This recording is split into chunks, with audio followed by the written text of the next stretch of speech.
La norme ISO 222 est une norme mondiale ouverte pour l'information financière. Elle fournit des données cohérentes, riches et structurées qui peuvent être utilisées pour chaque type de transaction commerciale financière. Aujourd'hui, je te parlerai de la dernière opportunité avant que le marché parte dans la zone euphorique. Nous verront pourquoi les ETF, Ethereum et BTC sont seulement un début.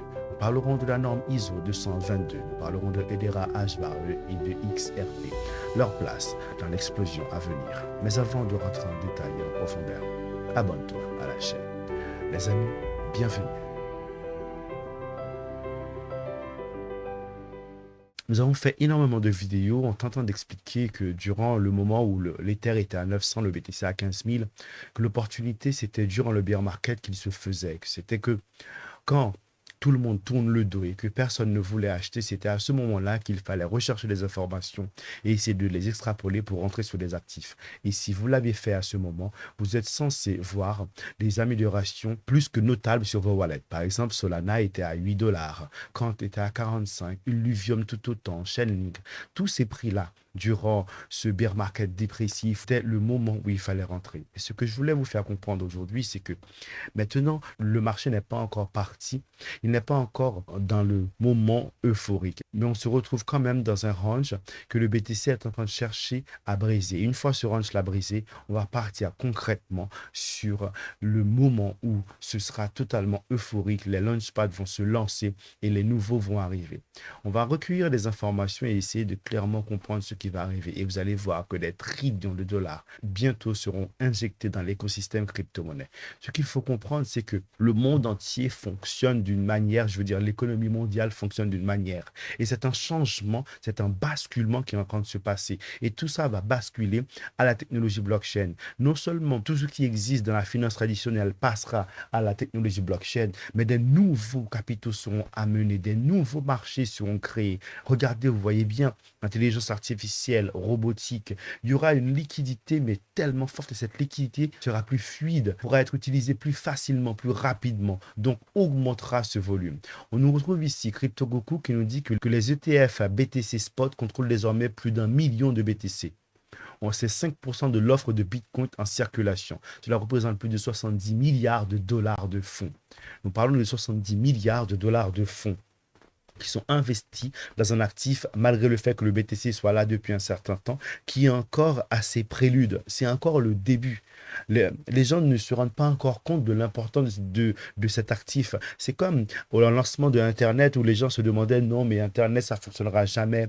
Les gens préfèrent lire des livres réels avec du papier. Mais regardez aujourd'hui, on se retrouve ici avec le Grayscale BTC Trust, 289 000 BTC, iShares BTC Trust de BlackRock, 287 000, Fidelity, 161 000, ARK21, 48 000 BTC, Bitwise, 36 000 BTC. Bon, on se rend bien compte que c'est non négligeable. Si autant d'argent ont été investis dans cet actif, et à ce moment-là, on est encore le début, je vous rappelle, c'est que vraiment, il va avoir beaucoup d'argent injecté dans cet écosystème. Et maintenant, on se rend compte que les États-Unis, même si on est bien d'accord sur le fait que ce ne soit pas le monde, mais c'est quand même un pays qui drive, c'est pas quand même un pays qui s'incruste dans la gestion des autres pays et qui arrive à influencer, que ce soit leur politique, que ce soit à travers leurs films ou bien à travers le mauvais côté des trucs étranges que font leurs stars à Hollywood, qui arrivent à partager ça dans le monde entier. Ben, financièrement, ils sont assez puissants aussi.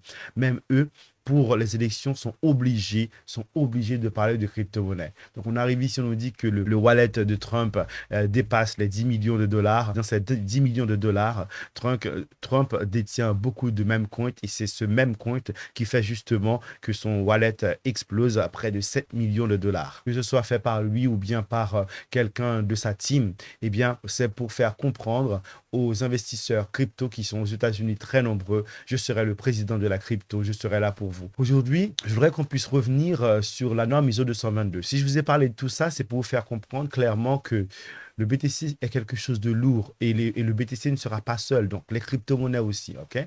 La norme ISO 222, on se souvient que aujourd'hui, eh bien, Swift règne parce que Swift permet d'échanger de l'argent rapidement. Par exemple, là, je suis en Russie et en Russie, Swift ne fonctionne pas, ok? Donc, c'est un peu compliqué pour utiliser sa carte bleue. Donc, Swift est très présent. Swift, vous savez que c'est un mastodon. Maintenant, avec la norme ISO 222, ça va faire des choses juste exceptionnelles. On nous dit ici, la norme ISO 222 est une norme mondiale ouverte pour l'information financière. Elle fournit des données cohérentes, riches et structurées qui peuvent être utilisées pour chaque type de transaction commerciale financière. Nous avons compilé une liste de questions sur la norme ISO 222. On nous dit que ici, que ce soit pour les paiements, institutions financières, pour les titres des marchés de valeurs, pour les échanges entre pays, le financement des commerces, des données plus riches, mieux structurées, des données de qualité, l'amélioration des analyses, une utilisation de la technologie moderne. Bien évidemment, on parle de technologie blockchain. Donc, la norme ISO 222, c'est une langue qui permettra à toutes les institutions financières d'échanger de l'argent entre elles rapidement à travers la technologie blockchain. C'est une norme qui permet aux institutions, aux pays de parler la même langue. Et cette norme ISO 222, eh bien, il y a les actifs crypto-monnaies, il y a les cryptos qui sont compliants, il y a les cryptos qui sont faits, préparés pour fonctionner avec cette norme. Et on se retrouve avec XRP, nous en avons parlé, on se retrouve avec Quant, Cardano, Hedera Hashbar, IOTA, Algorand, XLM, XDC. Aujourd'hui, je vais vous parler de XRP et de Hedera Hashbar. Maintenant, la norme ISO 222, on comprend qu'elle sera importante. On comprend qu'elle va permettre à les structures officielles, ce sera la colonne vertébrale du nouvel ordre financier. Et quand on parle de ça, on dit clairement, nous parlons de tokenisation. La tokenisation, c'est tout ce qui existe, que ce soit l'or, le diamant, tous les métaux précieux existants, tout l'immobilier.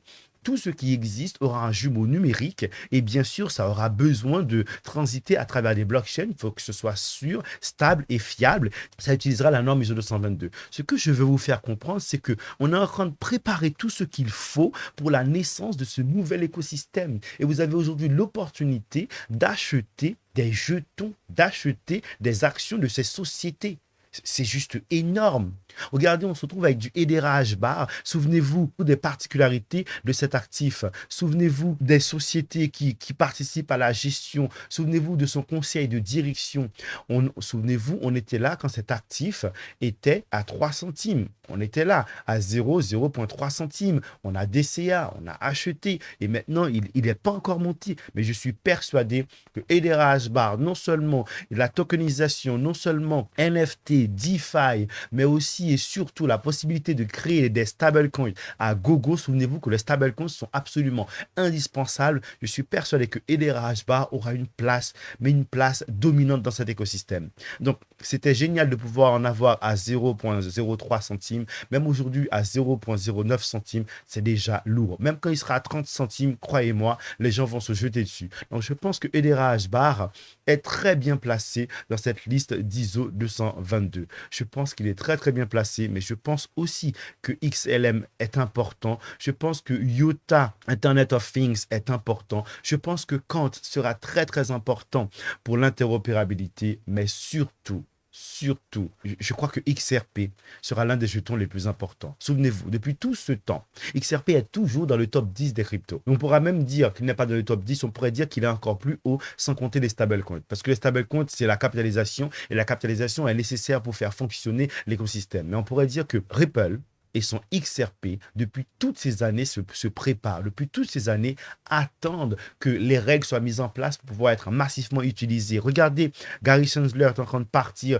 de la SEC, Donald Trump est en train de parler du crypto. Les choses sont en train de se mettre en place. En fait, il ne faut pas paniquer, il ne faut pas être pressé. Je pense même que rien qu'avoir 1000 XRP, 2000 XRP et le laisser dormir dans son wallet serait preuve de sagesse. Pour l'instant, ça coûte absolument rien. Ça coûte moins de 1000 balles parce que le jeton coûte 0,48 centimes. Donc voilà, je voulais vous parler de ça. Je pense que Hedera Hashbar sont des tauliers de la norme ISO 222. Je pense que la norme ISO 222 gouvernera tout bientôt. Et je pense que tout ce qui existe, d'une façon ou d'une autre, passera par la technologie blockchain et sera donc tokenisé. Je pense encore une fois que le marché va partir. Mais en mode vénère. On parle de Wall Street, on parle de Londres, centres financiers qui sont en train de se mettre à la technologie blockchain. La Citibank, une des plus grosses banques au monde, s'intéresse à la tokenisation. En fait, vous ne pourrez pas vous mentir, vous ne pourrez pas vous dire que vous ne le saviez pas. Vous le saviez, nous avions les informations, nous avons suivi l'argent, nous avons suivi les partenariats, nous avons vu Tout ça, vous le savez. On avait parlé de PP qu'en 83%, on avait fait un pari, j'avais acheté un bac de PP et je ne le regrette absolument pas du tout. Je sais, c'est un shitcoin, je sais, mais c'est quand même étrange que ce shitcoin soit listé sur tout ce qui existe, en passant par Coinbase, par Binance. Aujourd'hui, il est question d'être disponible pour les institutions. C'est quand même étrange. Souvenez-vous, premier cycle, c'était Shiba. Ensuite, c'était Dogecoin. Maintenant, c'est peut-être le tour de PP. Je vais vous laisser réfléchir avec ces informations. Souvenez-vous encore, mettez en place votre stratégie. Ne paniquez pas. Cherchez les informations. Extrapolez les informations que vous avez aujourd'hui et essayez de vous dire dans un futur, 4 ans, 8 ans, 12 ans, quel type d'actif pourrait être utilisé. Quel type d'actifs? On pourrait se dire, oui, mais les actifs qui existent aujourd'hui ne seront pas là dans 8 ans. Ethereum est encore là. XRP de Ripple est encore là. Moi, je pense que DRH Bar sera encore là. Les amis, je vous remercie pour le temps passé. Je vous dis à très bientôt.